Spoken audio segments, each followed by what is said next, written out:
Hello, नमस्कार, आदाब। मैं हूं मोहम्मद अहमद काज़मी, लेकर आया हूं आपका पसंदीदा कार्यक्रम आपके रूबरू। दिन रात लगातार खबरें देखते रहना, आप तक पहुंचाते रहना और कुछ जानकार लोगों से आपकी मुलाकातें कराते रहना, ताकि आप वेस्टर्न और गोदी मीडिया के प्रोपेगेंडे से बचे रहें। सही नैरेटिव, सही इंफॉर्मेशन आप तक पहुंचाई जाती रहे। मीडिया स्टार वर्ल्ड लगातार ये कोशिश कर रहा है कि आपके पास सही इंफॉर्मेशन पहुंचे। आज बहुत ही अहम दिन है। बहुत अहम दिन कई वजह से है। एक तो तकरीबन 16 लाख दुनिया के मुसलमान हज पे मौजूद हैं। आज मैदान अराफात में लोग इकट्ठे हैं और वहां के जो तकरीर हुई है इमाम की, उसमें कहीं कोई बात मतलब वो एक तरह से इजराइल, अमेरिका, इस सब का नाम लेना तो बहुत दूर, बल्कि जंग से, लड़ाई झगड़े की बातों से बचे रहो, सिर्फ अल्लाह की इबादत करते रहो, यानी सिर्फ नमाजें पढ़ते रहो। आपके कोई थप्पड़ मारे, आपको उखाड़ के फेंक दे, आपका मुल्क तबाह कर दे, आप खामोश रहो। एक तो तलकीन वहां से आई। दूसरी तरफ से ईरान के सुप्रीम लीडर का बयान आया है, आयतुल्लाह मुज्तबा खामेनेई का, कि अमेरिका का दौर खत्म हो गया इस इलाके में। इलाके के मुल्कों को मिलकर अपने मामलात खुद चलाने चाहिए। यह है जमीन आसमान का फर्क सऊदी अरब और ईरान के बीच में। साथ साथ ही ईरान के ईरान पर अमेरिका ने एक हमला किया है, जिसे छोटा हमला कहा जा रहा है, लेकिन हमला तो हुआ है बातचीत के दरमियान। कतर में ईरान की टीम मौजूद है। पाकिस्तान के प्रेसिडेंट, आर्मी चीफ और प्राइम मिनिस्टर कल बीजिंग में थे।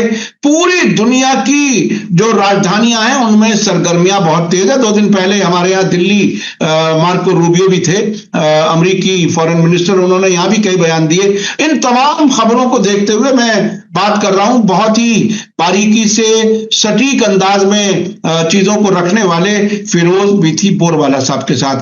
फिरोज बीथी बोरवाला साहब फिलिस्तीन, इंडो फिलिस्तीन सॉलिडारिटी फोरम के फाउंडर, जनरल सेक्रेटरी हैं, और जब से जंग शुरू हुई अक्टूबर 2023 से अब तक इंटरनेशनल सतह पर जितनी भी मीटिंगें हुई हैं फिलिस्तीन के लिए, उसमें कहीं ना कहीं हर जगह तकरीबन मौजूद भी रहे हैं। फिरोज बीथी बोरवाला साहब, वेलकम है आपका। मीडिया स्टार वर्ल्ड को आप वक्त देते हैं, उसके लिए बहुत बहुत शुक्रिया।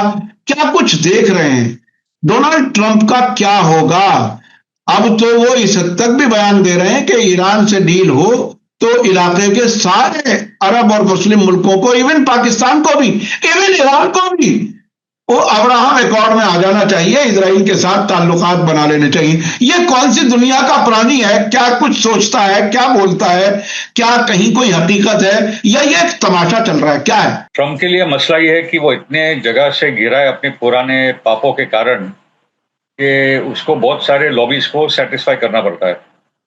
तो एक जगह पे तो वो समझ चुका है कि ईरान के सामने जंग हार चुके हैं, इसमें से प्रॉब्लम से निकल जाओ, वरना मिड टर्म में बहुत बुरे हाल होंगे और बहुत बुरी तरीके से उसकी पार्टी हारेगी। क्योंकि लो 30s में उसका अभी पोलिंग आ रहा है, बहुत ही अनपॉपुलर होते जा रहा है, इकोनॉमी भी बुरे हालत में है, और जो जो उसने बोला था वो पूरा उल्टा ही हो रहा है। वॉर नहीं करेंगे, रेजिम चेंज नहीं करेंगे, सब कुछ हो रहा है। तो अपने कॉन्स्टिट्यूएंट्स को खुश करने के लिए उसको अनाप शनाप बयान देने पड़ते हैं। जैसे वो बोलता रहा कि ईरान के साथ बातचीत हो गई है, हॉर्मुज भी खुल गया है, वो न्यूक्लियर यूरेनियम भी देने के लिए तैयार है, वो सब बोलता रहता है। किसके साथ बात कर रहा है खुला जाने, मगर ये सब चलते रहता है। और ईरान लगातार बोलता भाई ये कुछ हो ही नहीं रहा है। तो एक वो बात है। दूसरा है कि परसों के दिन जब वो अपने बेटे की शादी में नहीं गए, तो वो दौड़ते भागते गए व्हाइट हाउस, और 4 बजे के आसपास एक अटैक हुआ वापस व्हाइट हाउस के बाहर। एक नसीर बेस्ट करके कोई बंदा है, वो मेंटली अपसेट, मेंटली डिरेंज्ड ही है, वो अपसेट ही है, और उसका रिकॉर्ड एफबीआई के पास है। अभी ये बंदे के पास मतलब एफबीआई के रिकॉर्ड में पूरी की पूरी ये बात है। ये जो बेस्ट है वो तो अपने आप को जीसस क्राइस्ट मानता है, मसीहा मानता है, और वो बंदूक लेकर आ गया फायरिंग करने के लिए, और बाहर को किलो ने मार डाला। ये चौथा अटैक है ट्रंप पे। तक प्रेसिडेंट पे पता नहीं हर 2 हफ्ते 3 हफ्ते एक अटैक चलता रहता है टाइम पास के लिए। कभी ये कोई न्यूज की बात की भी नहीं।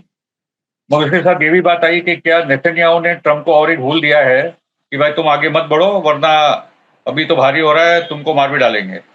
ओके, तो उसके बाद ट्रंप का ये जो फिर इब्राहिम अकॉर्ड की बात आई कि ईरान के साथ तो डील साइन होगी, मगर इजराइल के साथ एक पीस अकॉर्ड, इब्राहिम अकॉर्ड सबको साइन करता होगा। भी इब्राहिम अकॉर्ड में 4 ही मुल्क है, यूएई, बहरीन, सूडान और मोरक्को। इजिप्ट और जॉर्डन की अलग अलग किस्म की पीस एग्रीमेंट्स हुई है, मगर कोई भी इब्राहिम अकॉर्ड का पार्ट नहीं है और कोई आने भी नहीं वाला। सऊदी ने स्पष्ट रूप से बोला यहाँ तो ईरान और पाकिस्तान, तुर्की की भी बात हो रही है कि सब लोग आ जाओ। तो ये सब डील ब्रेकर है।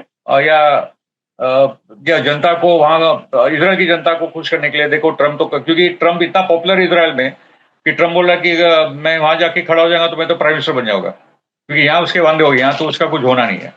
ओके, तो ये परिस्थिति में ऐसी ऐसी अनाप शनाप बातें बोलना ताकि एक माहौल अजीब और गरीब बनता रहे, मगर ईरान अपना कॉन्सेंट्रेट काम कर रहा है। ईरान का एक डेलीगेशन कतार में फॉरेन मिनिस्टर अराक्ची और उनके जो सेंट्रल बैंक के चीफ हेमती, वो दोनों कतार में बैठे हैं और पूरा निगोशिएशन हो रहा है। और निगोशिएशन का पहला पार्ट है कि जो $25 बिलियन जो फ्रोजन फंड्स है ईरान के, वो रिलीज होने चाहिए। जब पहला जो एमओयू साइन होगा उसमें आधा रिलीज हो और बाद में 30 या 60 दिन के बाद रिलीज हो। ऑफकोर्स सैंक्शंस भी हटाए जाएंगे। उसके साथ ईरान का बोलना है कि ये खाली अमेरिका ईरान की बात नहीं है, वी वांट गारंटी जिसमें चाइना उतरे, रशिया उतरे, यूनाइटेड सिक्योरिटी काउंसिल की तरफ से ये पूरा डील पे मोहर लगे, ताकि पूरी दुनिया का बैकिंग हो, ये खाली अमेरिका और ईरान की बात ना हो। ईरान को पूरी गारंटी चाहिए। तो वो बढ़ ही रहा था और पता चला कि आज सुबह अमेरिका ने जाके हमला कर लिया साउथ ईरान में। वो भी बोल रहा है डिफेंसिव अटैक, कि ईरान के जो मिसाइल साइट्स है और वो जो माइन लेइंग शिप्स है वहां कुछ अटैक किया है। उसके चंद घंटों बाद पता चला कि ईरान ने भी बाद में उसका जवाब दिया, एक ड्रोन उतारा। मगर ईरान इस जाल में भी फंसा नहीं चाहता। ईरान चाहता है कि बातचीत आगे बढ़े, क्योंकि ईरान जानता है कि इसमें से उसको जो हासिल होगा वो अमेरिका की डिफीट ही होगी। और ईरान, देखो ईरान बहुत स्पष्ट है, ट्रंप इसको बेचेगा कैसे अपनी जनता में कि भाई देखो अभी न्यूक्लियर बॉम्ब तो बनाएगा। अरे भाई, ईरान ने लगातार बोला न्यूक्लियर बॉम्ब मत बनाओ। हम जैसे लोग बोलते हैं कि ईरान के पास न्यूक्लियर बॉम्ब होना चाहिए। अमेरिका में लोग हैं जो बोलते हैं कि ईरान के पास न्यूक्लियर बॉम्ब होना चाहिए, पाकिस्तान दे दो उसको एक न्यूक्लियर बॉम्ब। ओके, तो वो ट्रंप बोलेगा देखो मैंने तो ईरान का न्यूक्लियर बॉम्ब रोक दिया। एनरिच यूरेनियम का जो सवाल है उस पर शायद एक रास्ता बन सकता है, जो ओबामा के डील के भी टाइम पे हुआ था, कि एक भरोसेमंद देश में वो रशिया में यूरेनियम अपना दे सकता है ईरान। जो लास्ट टाइम भी जो बात हुई थी वो एक पॉसिबिलिटी है ये डेडलॉक को तोड़ने की। और उसके साथ जो ईरान को जो हासिल होने वाला है, हॉर्मुज पे तो क्लियर कट है कि कुछ भी बोल दे अपनी पब्लिक के लिए, मगर हॉर्मुज पे कंट्रोल तो पूरा का पूरा ईरान का ही रहेगा, क्योंकि ईरान के लिए वो नेशनल सिक्योरिटी का सवाल है। कल जाके अमेरिका की डिस्ट्रॉयर्स और बड़ी बड़ी शिप आ जाए, उसके एयरक्राफ्ट कैरियर्स, वो तो ईरान को भी अलाउ नहीं करेगा। ठीक है, तो उसके साथ ईरान का जो है कि ये इलाके में भी तो अमेरिकन बेसिस या अमेरिका की कोई आर्मी वार्मी कोई रहेगी। ये सब अग्रीमेंट में आएगा, रिटन होगा या अनरिटन होगा, मगर ये सब होने वाला है। ओके, और उसके साथ सबसे इंपॉर्टेंट बात है कि ईरान पे जो सैंक्शंस खत्म हो जाएंगे और जो फॉरेन इन्वेस्टमेंट्स आएंगे, बड़ी बड़ी कंपनी आएगी और ईरान अपना तेल मार्केट रेट पे बेच पाएगा, तो ईरान एक सुपर पावर करके 5 साल के अंदर तो बहुत बड़ी इकोनॉमी बन जाएगी। ओके, मतलब खाली तेल बेचने से, गैस बेचने से, और ईरान की जो मैन्युफैक्चरिंग इंडस्ट्री है वो इतनी कमाल की है। और ईरान जो फूड एक्सपोर्टर बनेगा वेपन सिस्टम्स का, क्योंकि मैं तो मानता हूँ कि अफ्रीकन कंट्रीज देख रही है कि ईरान के पास जो मिसाइल सिस्टम्स है वो अफ्रीका के देशों के पास आ जाएगा, तो ये जो फ्रांस, ब्रिटेन और अमेरिका की जो दादागिरी चलती है, फिर अफ्रीका के देशों को कोई धमकी दे नहीं पाएगा। तो ईरान एक बहुत बड़ी महाशक्ति करके ये अभी तो महाशक्ति बनी गई है, मगर सैंक्शन हटने के बाद ईरान विल बिकम ए, मतलब जो 4 बड़े पावर्स की बात हो रही है, रशिया, चाइना, अमेरिका और ईरान, ये 4, मतलब वो स्तर पे ईरान आज खड़ा हो चुका है और भी तेजी से दौड़ेगा। तो ये पूरी परिस्थिति है जिसके कारण ईरान ये चीजों को परस्यू कर रहा है। जी सर। अच्छा, ये जो आपने कहा अफ्रीका को भी एक तरह से मजबूत करेगा, देखिए ईरान ने अपने पड़ोसी मुल्कों को, अरब मुल्कों को, जो अमेरिका और इजराइल के जाल में फंसे हुए हैं, उन्हें बहुत बार समझाया कि इलाके के मुल्कों को आपस में मिलना चाहिए, आपस में मिलकर के सिक्योरिटी हम खुद कर सकते हैं। वो इतने 14-15 हजार किलोमीटर से आकर के यहाँ क्या मतलब है उसका। और ईरान हर उस मुल्क को जो अपनी फॉरेन पॉलिसी आजाद रखना चाहता है, चाहे वो पाकिस्तान आगे आए या कोई और आगे आए, उसके साथ वो अपने तमाम जो उन्होंने पाबंदियों के दौरान अपने आप को खड़ा रखने का सलीका पैदा किया है, वो सबको सिखाने के लिए तैयार है। वो तो बिल्कुल ऐसा तैयार है। हमने देखा कई मुल्क जो अमेरिका से जरा दूरी बनाई तो ईरान ने वेलकम किया, और अब वो पाकिस्तान पर भी एक तरह से डोरे डाल रहा है, मुझे ऐसा लग रहा है। अच्छा, अब ये बताइए कि जब ईरान इतना मजबूत होता हुआ नजर आ रहा है, ट्रंप को आखिर कौन सी ऐसी ख्वाहिश है, कौन सी ऐसी जरूरत है, जब अमेरिका की अलविदाई इस इलाके से काफी हद तक हो चुकी, स्ट्रेट ऑफ हॉर्मुज से ये अपने डिस्ट्रॉयर नहीं ला सकते, अपने जंगी बेड़े नहीं ला सकते, इस रास्ते से हथियार नहीं पहुंचा सकते अपने उन पुराने दोस्तों को, चाहे यूएई हो, सऊदी अरब हो, कोई भी हो। तो ये जब विदाई हो ही रही है तो ये अपनी टांग क्यों अड़ाना चाहता है? कब तक इजराइल को बचाएगा ये अब्राहम अकॉर्ड की बात कह करके? मुझे तो पता नहीं कि ट्रंप इजराइल को बचाना चाहता है या अपने आप को बचाना चाहता है, क्योंकि ट्रंप इतनी बुरी तरीके से फंसा है, एप्स्टीन फाइल से लेकर मेरी के फंडिंग इतने बड़े पैमाने पे ब्लैकमेल हो रहा है कि एक्चुअली वो तो एंट्रैप्टिक जानवर जैसा फंसा पड़ा है। ये खाली एक स्टेटमेंट बोल दूं, history will read that in 2026 America lost a state and her empire. मतलब सन 2026 में इतिहास गवाह है कि अमेरिका लॉस्ट अ स्टेट, मतलब स्टेट ऑफ हॉर्मुज उसने खो दिया और उसके साथ अपने एम्पायर खो दिया। इतना इंपॉर्टेंट है पूरा स्टेट ऑफ हॉर्मुज का मुद्दा, जो सुएज कनाल का मुद्दा था 56 में ब्रिटिश एम्पायर के लिए, और उसके बाद ब्रिटेन खत्म हो गया था। ओके, आई थिंक दूसरी जो दो इंपॉर्टेंट बातें यहाँ बोलनी जरूरी है कि एक तो ईरान ने क्लियर कट एक डिफेंस पैक्ट की बात की है कि अमेरिका का तो दौर खत्म हो चुका है हमारे इलाके में, वो ना कोई की गारंटी दे सकता है ना किसी को प्रोटेक्ट कर सकता है, वो तो स्पष्ट हो गई बातें। ठीक है, तो पॉइंट इज के एक तो ये बहुत इंपॉर्टेंट एलिमेंट है, यूएई और बहरीन को छोड़ दो तो दूसरे सब देश ये बात को समझ रहे हैं। दूसरा कि आयतोला मुस्तफा खामेनी ने जो आज जो बात बोली है वो बहुत ही इंपॉर्टेंट बात है, जो आपने जहां से शुरुआत की थी, ऑफ यूएस की बात है। और अभी जो दौर आ रहा है वो ईरान का आ रहा है, और यहाँ के जो रीजनल कंट्रीज है, जो इस्लामिक कंट्रीज है, यह अभी हमारा एक दौर आ रहा है, वो हम लोग को वो इतिहास को समझना चाहिए। ओके, एंड आई थिंक जो और एक जो इम्पोर्टेंट डेवलपमेंट हुई है वो लेबनान को लेकर, क्योंकि दो इम्पोर्टेंट बातें हैं ये इसी महीने को लेकर कि लेबनान पहला अरब मुल्क है जिन्होंने इजरायली आर्मी को वहां से निकाला, कोई निगोशिएट अग्रीमेंट नहीं हुई थी, इजराइल की आर्मी को हरा दिया था। 18 साल 1982 to 2000 तक हिजबुल्ला संघर्ष करते रहा। हिजबुल्ला जन्मा ही 82 के बाद, जब इजराइल ने ऑक्यूपाई किया था, बेरूत तक पहुंच गया था, और वो 18 साल के संघर्ष के बाद हिजबुल्ला को जीतकर उसने हटा दिया था। यही महीना है वो। तो वो जंग की 26 साल की वो सेलिब्रेशन हो रहा है। और दूसरा है कि लेबनान का संविधान अभी 100 साल का हो चुका है, और जो टाइप अग्रीमेंट हुई थी कि मिलकर हम लोग सब एक साथ कैसे रहेंगे लेबनान में, और वो भी एक इम्पोर्टेंट अग्रीमेंट का टाइम है। तो हिजबुल्ला का बोलना है कि बाहर की ताकतों को छोड़ो, अंदर हम लोग मिलकर कैसे रहे, या हमारी देश को एक सॉवरेन कंट्री, इंडिपेंडेंट कंट्री कैसे बनाकर रखे, इजराइल के को कैसे खिलाफ, और जो बाकी की बाहर की ताकत अमेरिका जैसी, ये सब बड़ा संदेशा हिजबुल्ला ये टाइम पे दे रहा है जब इतना बड़ा आक्रमण लगातार इजराइल उस पर कर रहा है। तो आज भी देखोगे कि despite the bombing in Lebanon, अस्पताल, स्कूल, कॉलेज साउथ लेबनान में बर्बादी है, मगर हिजबुल्ला के नौजवान, हिजबुल्ला के जो लड़ाकू है, वो बराबर से आज भी रैलियां निकाल रहे हैं और एक हिम्मत दे रहे हैं। और एक्चुअली नेतन्याहू के लिए और एक बड़ा प्रॉब्लम है कि जो ईरान बोल रहा है कि agreement will apply to the entire region. अभी तक पैलेस्टाइन का नाम नहीं आ रहा है, मगर वो तो समझना होगा कि पैलेस्टाइन इसमें है ही।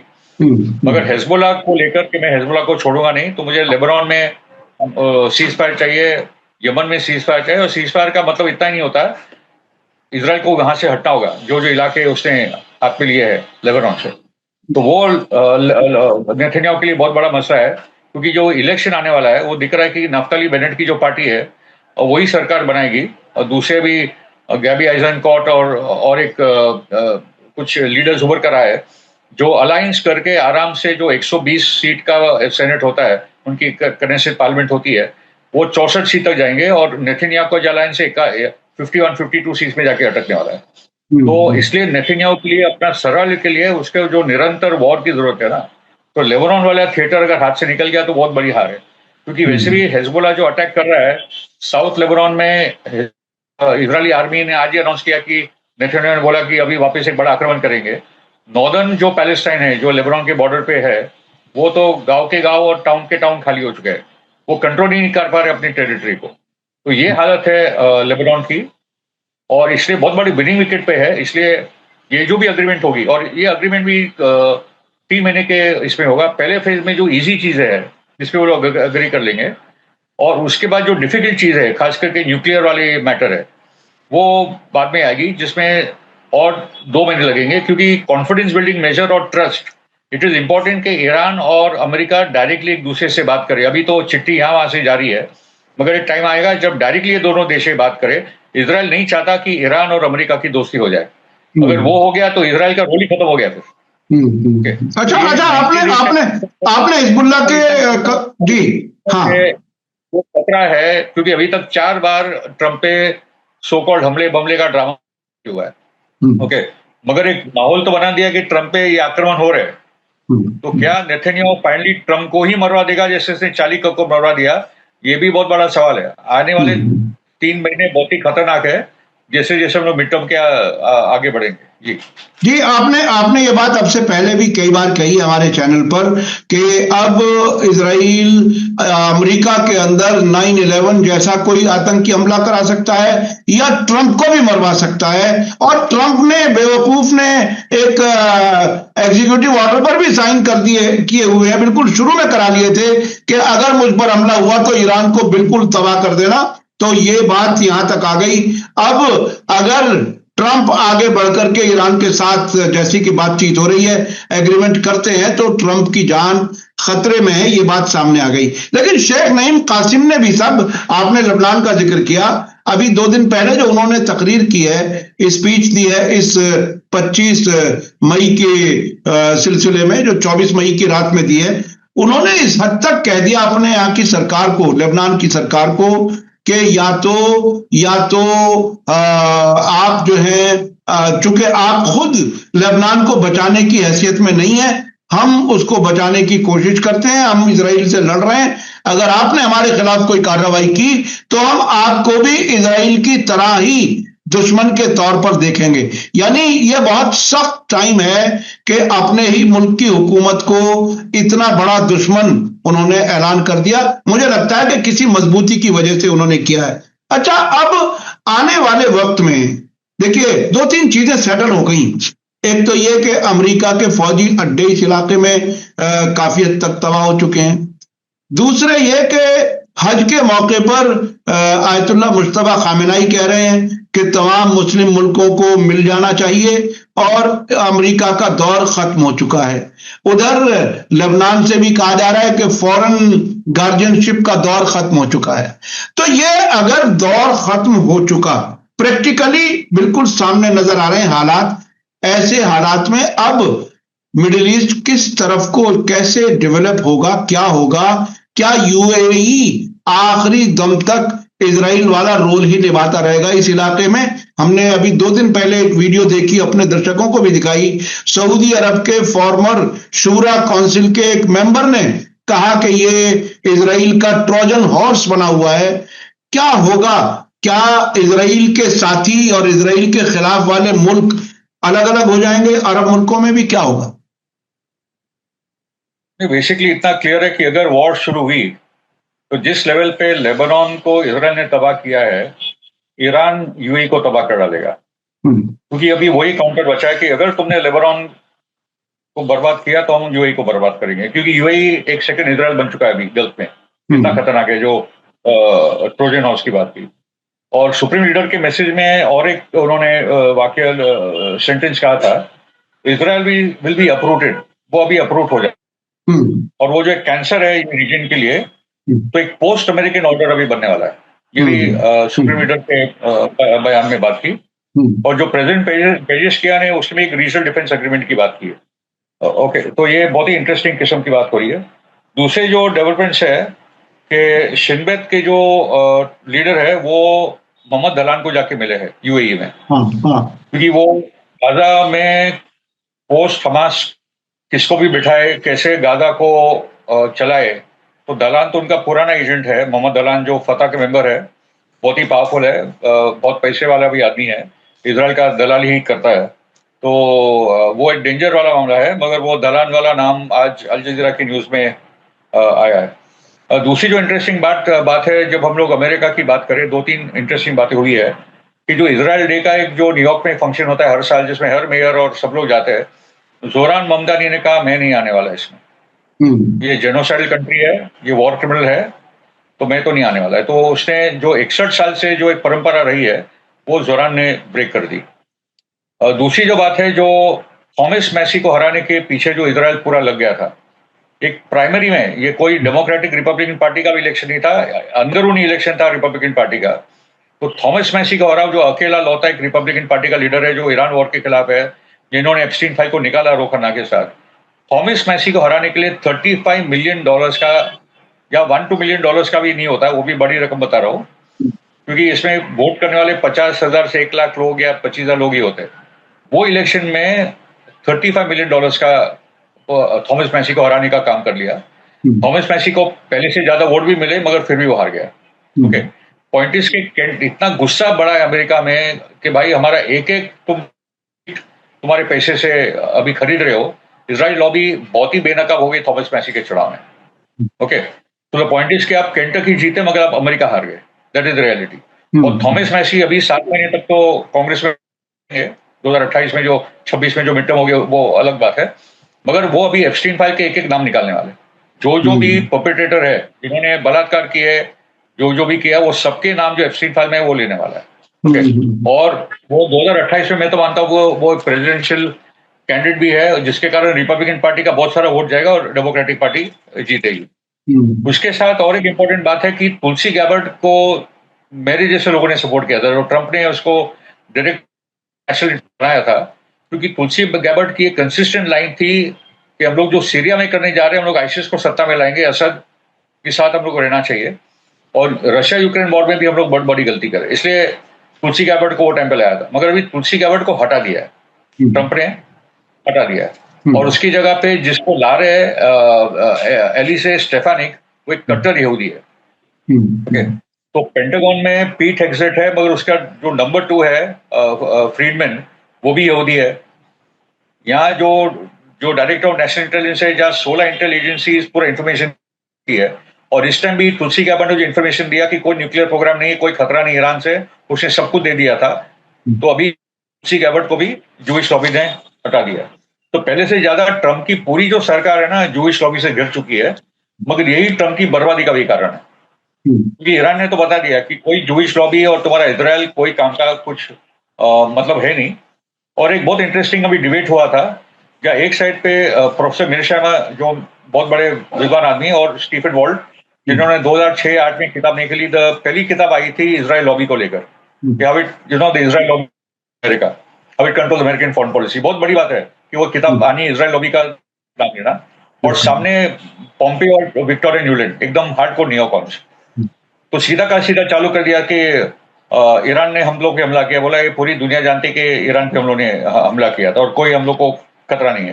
फिर उसने बोला कि ईरान ने तो हमास पे 7 अक्टूबर सब करने दिया। बोला कि हमास को पैसे कतार और नेतन्याहू देते थे, वहां भी छू बैठ गए। इतनी बुरी तरीके से वो लोग डिबेट आ रहे हैं कि पूछो मत, कंपटीशन नहीं कर सकते पॉम्पे और न्यूलैंड जैसे लोग। उसके साथ कर्नल लॉरेंस विल्करसन का एक बयान आया है, उन्होंने कहा कि मैं सन 2002 से देख रहा था, खास करके पोस्ट 9/11 के बाद, कि मेरे सामने कैसे मोसाद ने पेंटागन को टेक ओवर किया। और उसमें उसने 3 नाम लिए, डगलस फाइथ और पॉल वोटफोर्ड, जो जूइश नियोकॉन्स, जो पोस्ट 9/11 में एकदम पावरफुल बन गए थे, और जो डोनाल्ड रम्सफेल्ड जो डिफेंस सेक्रेटरी था, उसने कहा कि I don't control my own building, Mossad does.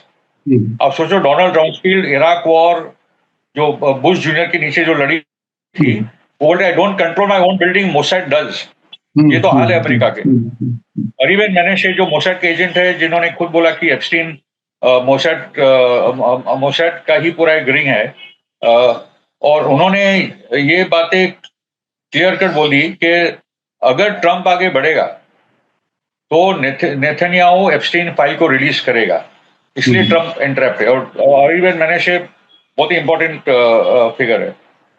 तो साइंटिस्ट के ये पूरा एक एंट्रैप्ड सिचुएशन है ट्रंप के लिए। मगर अभी जो role I think Qatar, Pakistan, Oman, Saudi, ये बहुत ही इंटरेस्टिंग किस्म का रोल है, क्योंकि इन्होंने ट्रंप को रोक के रखा है कि वॉर मत करो। और प्रॉब्लम ट्रंप का है कि उसके बहुत सारे इन्वेस्टमेंट्स उसके दामाद के, उसके उनको मिला भी है, ये लोग ने अमेरिका में इन्वेस्ट किया है, तो वो भी बहुत बड़ा प्रेशर है। जूइश लॉबी का भी प्रेशर है, उसके कांड भी है, एप्स्टीन फाइल का भी है। आदमी ऐसा फंसा पड़ा है कि मतलब ये निकलेगा कैसे। मगर at the same time Iran कोशिश कर रहा है वो डिप्लोमेटिक ट्रैक, और ईरान तैयार है वॉर के लिए भी। अगर वॉर हुई तो ईरान, क्योंकि इस बार इनफैक्ट अमेरिका इजराइल के पास वो हथियार नहीं, उनके पास ना मिसाइल स्टिक्स है, ना इंटरसेप्टर मिसाइल है, उनका आयरन डोम बुरे हाल में है, उनके थर्ड मिसाइल्स, उनके टॉमॉक्स, उनका तो उनके गोडाउन में ये सब है ही नहीं लंबी लड़ाई लड़ने के लिए। ओके, तो इसलिए उनकी भी जरूरत है एक डिप्लोमेटिक एग्रीमेंट करने की, और उसके साथ ईरान सही तरीके से एक कदम आगे बढ़ रहा है। अच्छा, जब तक ये सवाल एक बहुत ही अहम है कि जब तक ट्रंप पर नेतन्याहू का असर रहेगा, जो ईरान के खिलाफ मुसलसल जंग चाहता है, तो ये जंग रुकेगी कैसे। ये नेतन्याहू तो कभी भी कूद जाता है, टेलीफोन पर बात होती है वो बयान बदल जाता है। तो ये बयान बदलने का जो कहानी है, इससे कैसे जान छूटेगी व्हाइट हाउस की। सीआईए में ये बात कही जाती है कि सीआईए की जो मीटिंग होती है वो कहीं बाहर जाकर के करते हैं, इसलिए कि वहां मोसाद का कोई ना कोई होगा। तो जब वो अपना कुछ भी कंट्रोल नहीं करते, तो ऐसी हालत में कैसे अमन आने देगा ये नेतन्याहू या इजराइल, क्या होगा। नहीं, बात सही है, मगर मैं तो मानता हूं कि अमेरिका के अंदर भी पुशबैक है, खास करके मिलिट्री और पेंटागन के अंदर से खुलकर उनके खिलाफ बयान आ रहे हैं, और आई थिंक अंदर भी पुशबैक है। और ट्रंप को अपनी डोमेस्टिक लॉबी को भी देखना है जो वॉर के विरोध में है, इलेक्शंस भी आ रहे हैं, तो उसको भी कोई ना कोई रास्ता तो ढूंढना है। तो उसके भी पास कोई कार्ड होंगे नेतन्याहू को प्रेशराइज करने के, तो भी वो वाली बात देखते हैं। दूसरी बात हमको ये समझ लेना चाहिए कि ये जो डिफीट हुआ है ईरान के सामने, उसको आप ज्यादा अफगानिस्तान या इराक और वियतनाम के साथ भी नहीं कंपेयर कर सकते, क्योंकि जो ईरान की जो ज्योग्राफिक लोकेशन है स्ट्रेट ऑफ हॉर्मुज वाली, और पूरे मिडिल ईस्ट का सबसे बड़ा पावर बन चुका है, या 20% ऑफ ऑयल, गैस, यूरिया वगैरह वगैरह, ये सब दुनिया का इतना बड़ा सप्लाई जोन है। इसलिए इराक की जो डिफीट ये लोग अमेरिका की जो हुई है, ये बहुत ही मतलब एक लाइफ चेंजिंग वाला, मतलब एक से 100 साल में ऐसी कोई घटना घटती है जिससे ये बात होती है।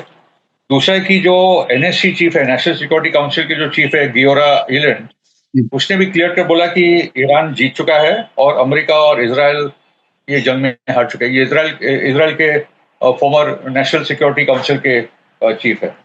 आई थिंक दूसरा जो देखना चाहिए रशिया यूक्रेन के थिएटर के सामने, क्योंकि मेरा मानना है कि जो सीरिया एक्सिस ऑफ रेजिस्टेंस से गया, और ये मैंने कुछ नई बातें सोची, अभी तक किसी ने ये इस पर लिखा भी नहीं है, मगर सीरिया में 2015 में पहली बार हम लोग देखते कि रशिया और ईरान एक साथ आते हैं। रशिया, ईरान और चाइना का आने की जो पूरी बात है, ये 10-11 साल पुरानी है। ओके, तो सीरिया तो हारे, सीरिया निकल हाथ से, मगर रशिया और ईरान जो साथ में आए वो सोच के बियॉन्ड है, क्योंकि जूइश लॉबी रशिया में भी पावरफुल है। 1.15 लाख तो रशियन ओरिजिन के लोग रहते हैं, जूज और क्रिश्चियन वगैरह रहते हैं, एथियस्ट रहते हैं इजराइल में। तो ये हो क्या गया, तो इसमें I think general Qasim Suleimani का बहुत बड़ा रोल था कि रशिया को इनवाइट करो, क्योंकि तुम्हारा टार्टुस में बेस है, लताकिया में बेस है। तो सीरिया के कारण आज रशिया और ईरान एक साथ आ गए, और बहुत बड़ी देन है, मैं तो मानता हूँ वो टाइम। और उसमें एक पहलू और है, उसमें एक पहलू और है, रूस और ईरान एक साथ आए, और हिजबुल्ला भी साथ में था, लेबनान का वो तो थे। हाँ, हिजबुल्ला और ईरान ही थे और सीरिया था वो टाइम पे। बिल्कुल आज भी हिजबुल्लाह के साथ में खड़े हैं। सीरिया निकल गया, मगर सीरिया के जाने के बाद आपको क्या क्या मिला? आपको रशिया मिला, आपको हशरल शाबी मिले जो 2014 में उभर कर आता है, आपको यमन का अंसारुल्लाह मिला जो 2012, 13, 14 में उभर कर आता है। ओके, तो सीरिया जाने के बाद आपको अंसारुल्लाह से लेकर आपको हशरल शाबी, कतैब हिजबुल्लाह, ये पिछले 10-12 सालों के पूरे डेवलपमेंट्स है जो आज ईरान के अलाइज और एक्सिस ऑफ रेजिस्टेंस के पार्ट है, जो अपना एक इंपॉर्टेंट रोल निभा पा रहे।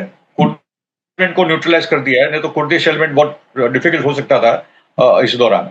ओके, तो बहुत सारे स्ट्रेटेजिक गेन्स भी हुए। उसके साथ मुझे इतना ही बोलना है कि रशिया का फ्रंट भी अभी बहुत ही, क्योंकि मिनाब का जो हमला हुआ जिसमें 127 लड़कियां मारी गई, ओके, वैसे ही लुहांस्क जो रशियन इलाका है अभी यूक्रेन का, जो रशियन इलाका है, वहां एक स्कूल पे यूक्रेन ने ट्रिपल टैप हमला किया। ट्रिपल टैप, 1 बार, 2 बार, 3 बार, और वहां की बच्चियों को मारा है। उसके बाद पुतिन बोला भाई अब बहुत हो गया, तो पिछले 2 दिनों पे बड़े पैमाने पे भी पुतिन हंड्रेड्स ऑफ ड्रोन्स के साथ अभी यूक्रेन पे अटैक कर रहा है, क्योंकि वो भी खत्म अभी कहानी करनी पड़ेगी। यूक्रेन की जंग आप देखोगे और गाजा की जंग आप देखोगे तो इसमें जमीन आसमान का अंतर है। आखिर मैं डिस्कस करना चाहता हूं, अभी मार्को रूबियो अमेरिका के फॉरेन मिनिस्टर भारत के दौरे पर थे। क्या मार्को रूबियो और हमारे विदेश मंत्री की जो मीटिंग हुई, प्रेस ब्रीफिंग हुई, क्या कुछ ऐसा लगता है, कहीं आपने महसूस किया कि भारत कहीं अपने कदम पीछे हटाने की कोई बात करता हो, या उसी तरफ जाता रहेगा जिधर तबाही और नुकसान हो रहा है? तेल गैस के लिए लाइनें लगना और महंगाई होना और इजराइल के साथ लगे रहना, क्या उसी रास्ते पर भारत जाएगा या कुछ रास्ता बदलेगा, कोई मॉडरेशन आएगा इसमें? मार्को रूबियो आए थे क्वाड की मीटिंग के लिए, फॉरेन मिनिस्टर्स क्वाड की मीटिंग के लिए।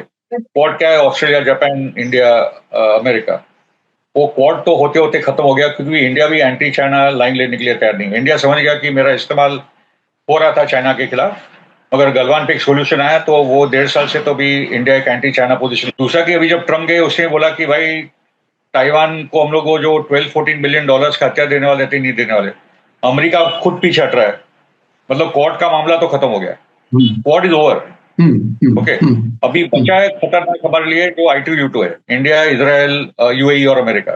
ठीक है, क्योंकि मोदी जी गए थे यूएई तेल वेल के लिए, मगर वहां भी अमेरिका ने हमको घेर कर, आप ईरान से लग सकते हो ना रशिया से लग सकते हो, आप यूएई से लो। ओके, तो वो पूरा जो खेमा, अभी जो मोदी जी इटली भी गए थे, जहाँ फोटो खींचा गया मेलोनी के साथ, वो क्यों गए थे? क्योंकि हमारी 3 शिप्स वहां पकड़ी गई है। आई थिंक जिंदल की स्टील जो सप्लाई हो रही इजराइल हथियारों के लिए, ठीक है, वो शिप्स वहां के कामगारों ने पकड़ के रख दी थी, वो छुड़ाने के लिए मोदी जी पहुंचे थे। नॉर्वे में भी कुछ ऐसा ही मसला था, जो फंड अडानी को नहीं मिल रहा था, वो घूम रहा है। सब इसी कारण होगा, हमको बोलता कि भाई मत घूमो किधर भी दुनिया में, और मोदी जी ऐसे ही सब अपने ये जो कॉर्पोरेट हित है उनके दोस्तों उल्टे सुल्टे काम कर रहे, जंग में सपोर्ट कर रहे, जेनोसाइड में, ये सब वॉर क्राइम्स है। जिस दिन ये सब चीजें और आगे बढ़ेंगी इंटरनेशनल क्रिमिनल कोर्ट में, तो ये सब जितने कॉर्पोरेट्स है जो आज इजराइल को मदद कर रहे हैं और इजराइल से पैसा कमा रहे हैं, हथियार भेज रहे हैं, अडानी का एल्बिट जो ड्रोन भेज रहा है, ये सबके सब आने वाले उनके इंटरनेशनल लॉ और ह्यूमन राइट्स और वॉर क्राइम्स के दायरे में आने वाले। अच्छा, आखिर में मेरे पास 2-1 मिनट बाकी हैं, आप समराइज कर दीजिए इस वक्त तक के हालात, और आगे हफ्ते 2 हफ्ते में क्या कुछ उम्मीदें कर रहे हैं, क्या हालात बनेंगे, क्या होगा? जंग बड़ी होगी, नहीं होगी? तेल और महंगा होगा, गैस और महंगा होगा? आम लोगों के दिमाग में जो सवालात हैं, उनका कुछ जवाब अगर आप दे सकें। जी, आई थिंक हम लोग सबको लग रहा है कि एक डिप्लोमेटिक अंडरस्टैंडिंग हो जानी चाहिए, एक अग्रीमेंट हो जानी चाहिए, ताकि ईरान पे जो सैंक्शंस है और ईरान की इकोनॉमी फिर बहुत तेजी से आगे बढ़े। मगर ईरान सरेंडर तो नहीं करने वाला, एक्चुअली अमेरिका सरेंडर कर रहा है। रियलिटी है कि अग्रीमेंट का मतलब है कि अमेरिका कहाँ जाता है और इस किस्म के अग्रीमेंट्स करता है। कहीं वेनेजुएला से किसी को उठा रहा है तो क्यूबा पे हमले की तैयारी कर रहा है। ईरान के सामने भी अमेरिका की कोई दादागिरी चलने नहीं वाली। अगर उसको वॉर करना है तो कर ले, पहले से ज्यादा मार खा के जाएगा, ये भी क्लियर बात है। दूसरी जो बात है कि एंड ऑफ अमेरिकन एम्पायर का टाइम पूरी दुनिया में आ चुका है। ये तो 10-15 साल पुरानी बात है, मगर स्ट्रेट ऑफ हॉर्मुज़ पे जो हारे और ईरान के सामने जो हारे, अमेरिका अंडर डिक्लाइन है। तो प्रेसिडेंट जी ने भी ट्रंप के मुंह पे बात बोली थी। तो अभी एक पोस्ट अमेरिकन वर्ल्ड की तैयारी पूरी दुनिया कैसे करे, ब्रिक्स एक उसका फॉर्मेशन है, और उसके साथ खास करके वेस्ट एशिया एक पोस्ट अमेरिकन, क्योंकि अमेरिका के बेसिस हट गए, उसका कोई प्रोटेक्शन नहीं, उसका कोई रोल नहीं अभी ये रीजन में। तो आपस के रीजनल कंट्रीज अभी कैसे इस पे साथ में आए करें, अपनी इकोनॉमीज को भी और तालमेल में रखे, उनका एक डिफेंस एग्रीमेंट भी हो। तो ये सब की तैयारी चल रही है। बहुत सारी गुड न्यूज है। लेबनान के फ्रंट में भी हिजबुल्ला ने बराबर से, क्योंकि इजराइल इसको सस्टेन नहीं कर पाएगा। मेरा मानना है कि आने वाली इलेक्शन में नेतन्याहू भी हारने वाला है, ट्रंप भी हारने वाला है, और एक एंटी इजराइल लॉबी जो अमेरिका में उभर कर आ रही है, उसके अभी लीडर्स सामने जीत कर आए, वो सब हमको देखने को मिलेगा। बहुत बड़े चेंजेस आ रहे हैं, और मेरा मानना है कि इंडिया को और मेहनत की जरूरत है, ताकि ये जो फॉरेन पॉलिसी में मोदी जी ने पूरा मेस करके रख दिया है, जो हमारी एक traditional anti imperialist anti colonial policy रही है, मगर एट द सेम टाइम उसके जो दुनिया पे जो इम्पैक्ट है, उस पे भारत पे भी इम्पैक्ट जरूर है। जी जी जी, बहुत बहुत शुक्रिया, बहुत बहुत शुक्रिया फिरोज बीसी बोरवाला साहब। मैं अपने दर्शकों से कहूंगा, आपको आज का वीडियो कैसा लगा कमेंट्स में जरूर लिखें और ज्यादा से ज्यादा लोगों तक शेयर करें। इसी के साथ मुझे दीजिए इजाजत। धन्यवाद, शुक्रिया। जय भारत, जय हिंद। हमारे चैनल मीडिया स्टार वर्ल्ड को सब्सक्राइब कीजिए और बेल आइकॉन दबाइए, ताकि हमारी हर नई वीडियो का नोटिफिकेशन आपको सीधे मिलता रहे।